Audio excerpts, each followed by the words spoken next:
प्रिय छात्रों, मैं संतोष कुमार प्रयागराज से। तो अभी तक की वीडियो में हमने बहुपदों के प्रकार के बारे में जाना और साथ ही बहुपद और समीकरण में क्या अंतर होता है इसके बारे में भी सीखा है। आज की इस वीडियो में हम बहुपदों के शून्यक के बारे में जानेंगे और इन शून्यकों को कैसे ज्ञात करना होता है इसके बारे में भी डिटेल में बात करेंगे। तो कंटिन्यू बने रहिए इस वीडियो में। वैसे भी ये वीडियो 10वीं कक्षा के कॉन्सेप्ट पर आधारित 6वीं वीडियो है, तो आप ये मत समझ लेना कि 10वीं कक्षा के ही लोग देखेंगे। यदि आप 8वीं से ऊपर हो तो वीडियो को पूरा ज़रूर देख लेना। बात करते हैं यहाँ पे शून्यक की। तो आपको समझाने के लिए हम एक आसान सा बहुपद ले लेते हैं, जैसे कि 3x-6। ये हमने बहुपद लिया और बहुपद को हम px में लिखते हैं। p फॉर हो गया पॉलिनोमियल्स यानी बहुपद, और x हो गया ये चर डिनोट करता है कि आखिर हमारे बहुपद में कौन सा चर है। अगर px में है तो इसका मतलब आगे जो बहुपद हम लिखेंगे उसमें चर x ही होना चाहिए, जैसे 3x² - 10x + 18।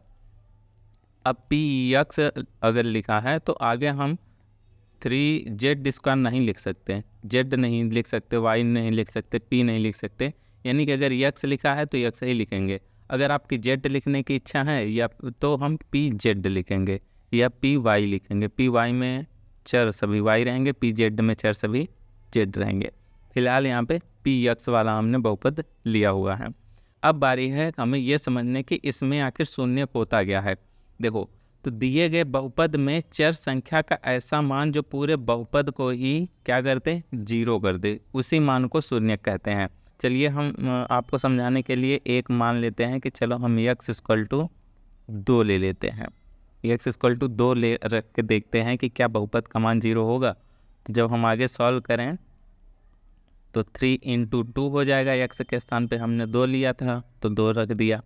अब माइनस में ही ये 6 ज्यों का त्यों आ जाएगा।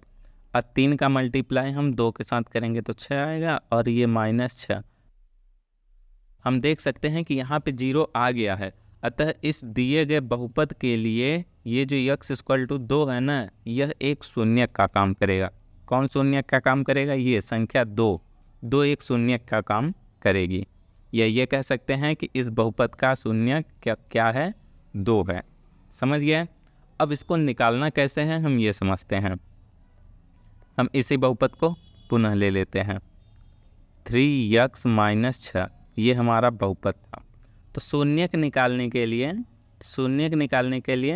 हम px = 0 ले लेंगे। क्यों? क्योंकि भैया हमको शून्यक आके निकालना है, इसीलिए हम px = 0 मान के चलेंगे। यही रूल होता है। अब px = हमने 0 ले लिया है, तो अब इस px के स्थान पे हम अपने बहुपद को रख देंगे। सिंपल सी बात है। इस px के स्थान पे 3x - 6 रखेंगे, = ये वाला 0 आ जाएगा तो 0। अब ये वाली जो संख्या है -6, इसको हम उधर ट्रांसफ़र कर देंगे RHS में। क्यों? क्योंकि हमें LHS में सिर्फ अपनी चर संख्या रखनी है, बाकी सभी संख्या को दूसरी तरफ ट्रांसफ़र करना है। तो फिलहाल -6 को जब हम ट्रांसफ़र करेंगे तो 3x = ये 6 उधर जाएगा तो +6 हो जाएगा, क्योंकि इधर माइनस में है। अब इस 3 को भी उधर ट्रांसफ़र करेंगे तो हम देख रहे हैं कि ये जो 3 है यदि x के साथ मल्टीप्लाई में है, तो जब RHS में जाएगा तो 6 के साथ डिवाइड में हो जाएगा, 6/3 हो जाएगा। अब 3 से इस 6 को हम काट सकते हैं तो क्या आएगा? x का मान x = 2। देख रहे हैं आपको वही आखिर मान प्राप्त हुआ है जो हमने अंदाजे में पहले लिखा था। और यही बहुपद का शून्यक निकालने का रूल है। कौन सा बहुपद का? रैखिक बहुपद का। आप गौर करो तो ये कौन सा बहुपद है? रैखिक बहुपद। रैखिक बहुपद। और रैखिक बहुपद का शून्यक निकालने के लिए हम सिंपल px = 0 मान के सॉल्व करेंगे। तो अभी इन सभी चीज़ों को हटा देते हैं और आपको कुछ और एग्जाम्पल देते हैं जिससे कि आप बेहतर तरीके से समझ सको। हम एक बहुपद लेते हैं यहाँ से px = बहुपद हमारा है 2x + 10। हमें इसका सिंपल सा शून्यक निकालना है। अब आप ये देखो कि हम शून्यक निकालते कैसे हैं या आपको कैसे निकालना होता है। अभी तक तो हम आपको समझा रहे थे, अब आपको फेयर में या फिर एग्जाम में कैसे लिखना है ये देखो। हमको क्या निकालना है शून्यक के लिए, तो यहाँ पे लिखेंगे शून्यक के लिए। आप जितनी ज़्यादा डिटेलिंग अपने आंसर में दे दो उतना ही अच्छा रहेगा। px = 0 होता है अब इस पी एक्स के स्थान पे हम इस पी एक्स के इक्वल टू में क्या है, ये संख्या है, तो ये पुट कर देंगे।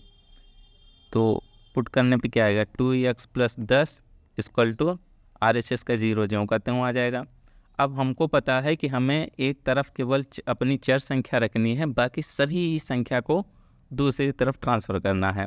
तो अभी तो इधर 2x बचेगा और ये 10 उधर जाएगा, तो इक्वल टू में -10 होगा। -10 हो जाएगा क्योंकि इधर प्लस में था। अब हमें कौन सी संख्या ट्रांसफ़र करना है, हमें सीधा सीधा दिख रहा है कि ये जो 2 है इसको भी यदि हम उधर ट्रांसफ़र कर दें तो हमें x का मान मिल जाएगा। चलिए जी, x इक्वल टू, अब ये 2 इधर मल्टीप्लाई में है तो हमने आपको बताया है कि इधर आके 10 के साथ डिवाइड में हो जाएगा।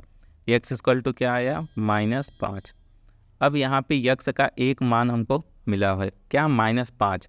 अब हम कह सकते हैं कि ये क्या है, एक शून्यक है, शून्यक है, या फिर इसका आंसर है। डायरेक्ट हम ये लिख सकते हैं आंसर। तो ये है संपूर्ण तरीका एक रैखिक बहुपद का शून्यक निकालने के लिए। आप यदि कुछ इस तरीके से शून्यक निकालते हैं अपने एग्ज़ाम में तो 5 नंबर का क्वेश्चन है ना, तो 4.5 तो आपको 110% ज़रूर मिल जाएगा। अब यदि आपकी इच्छा हो गई कि सर जो हमें x इक्वल टू -5 मान प्राप्त हुआ है तो क्या वो सच में हमारे बहुपद का शून्यक है भी या ऐसे ही मान प्राप्त हो गया, तो सिंपल सी बात है, हम चेक कर लेंगे। कैसे चेक करेंगे, px इक्वल टू हम पहले लिख लेते हैं 2x + 10। हमें x का मान क्या प्राप्त हुआ है, -5 प्राप्त हुआ है, तो हम -5 रख के देख लेते हैं। 2 × x के स्थान पे हम -5 रखेंगे और प्लस में 10। आगे सॉल्व करते हैं तो -5 का मल्टीप्लाई 2 में करेंगे तो -10 होगा और प्लस में ये वाला लास्ट वाला 10। अब एक माइनस में 10 है और एक प्लस में 10 है, तो दोनों मिलके क्या हो जाएंगे, 0। अब दोनों यदि 0 हो गए तो हम ये कह सकते हैं कि ये जो -5 है ये इस बहुपद के लिए शून्यक है। एक बार आप किताब की भाषा में और समझ लीजिए कि शून्यक आखिर क्या होता है।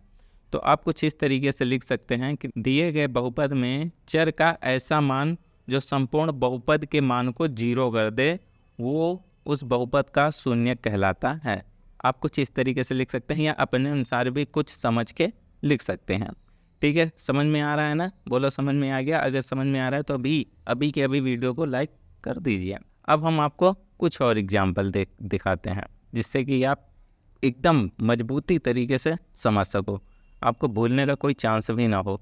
हम यहाँ पे एक बहुपद ले लेते हैं px इक्वल टू, नहीं py ले लेते हैं, py इक्वल टू 3y - 18। कि आप ये सोचो कि सर x ही ले रहे हैं, y z नहीं ले रहे हैं, तो आपके लिए हमने py ले लिया। ठीक है, अब शून्यक निकालने के लिए क्या करेंगे, शून्यक के लिए या शून्यक निकालने के लिए आपकी इच्छा है जितना लिख लीजिए। py कितना होगा, 0 हम ले लेंगे। अब py के स्थान पे हम ये वाला मान रखेंगे क्योंकि ये वाला मान जो है ये तो py के इक्वल टू में ही है। कितना मान है, 3y - 18 इक्वल टू 0। अब ये 18 इधर माइनस में है, उधर जाएगा तो प्लस में हो जाएगा। अब ये 18 उधर क्यों जाएगा, क्योंकि आपको पता है कि हमें एक तरफ चर वाली संख्या रखनी है और बाकी सभी संख्याएं दूसरी तरफ ट्रांसफ़र करनी है। तो इधर अगले स्टेप में 3y बचता है और ये 18 इधर आके +18 हो जाएगा। अब ये 3 इधर आखिरी संख्या बच रही, तो इस 3 को भी हम RHS में ट्रांसफ़र कर देंगे, तो y इधर बचेगा इक्वल टू में 18। अब देखो तो 3 इधर मल्टीप्लाई में था तो इधर किस में हो जाएगा, डिवाइड में। बहुत अच्छे, 3। y इक्वल टू कितना मान हमें प्राप्त हो गया, 6। ये आप चाहे तो यहाँ से काट के भी लिख सकते हैं। तो अतः ये जो y का मान हमको प्राप्त हुआ है ये इस बहुपद का क्या है, शून्यक है। अब आप एक चीज़ गौर करिए, क्या कि जितने भी रैखिक बहुपद के हमने उदाहरण दिए उसका शून्यक आखिर कितना निकल रहा है, एक शून्य। यानी कि हम ये कह सकते हैं कि जो भी रैखिक बहुपद उसके कितने शून्यक होते हैं, एक शून्यक होता है। समझ गया, रैखिक बहुपदों का शून्यक कितना होता है, एक। या फिर रैखिक बहुपद के शून्यकों की संख्या कितनी होती है, एक होती है। कोई कन्फ्यूजन नहीं होनी चाहिए। समझ गया, रैखिक बहुपद क्लियर हो गया ना। तो अभी मैं इस वीडियो को समाप्त कर रहा हूँ। आई होप कि आपको ये वीडियो अच्छी लगी होगी। अब ये वीडियो किन को अच्छी लगेगी, भैया जो पढ़ने लिखने वाले छात्र हैं उन्हीं को पसंद आएगी। तो मैं उम्मीद करता हूँ कि आप ऐसे छात्र हो ठीक है, तो मिलते हैं आपसे अगली वीडियो में, तब तक के लिए बाय बाय।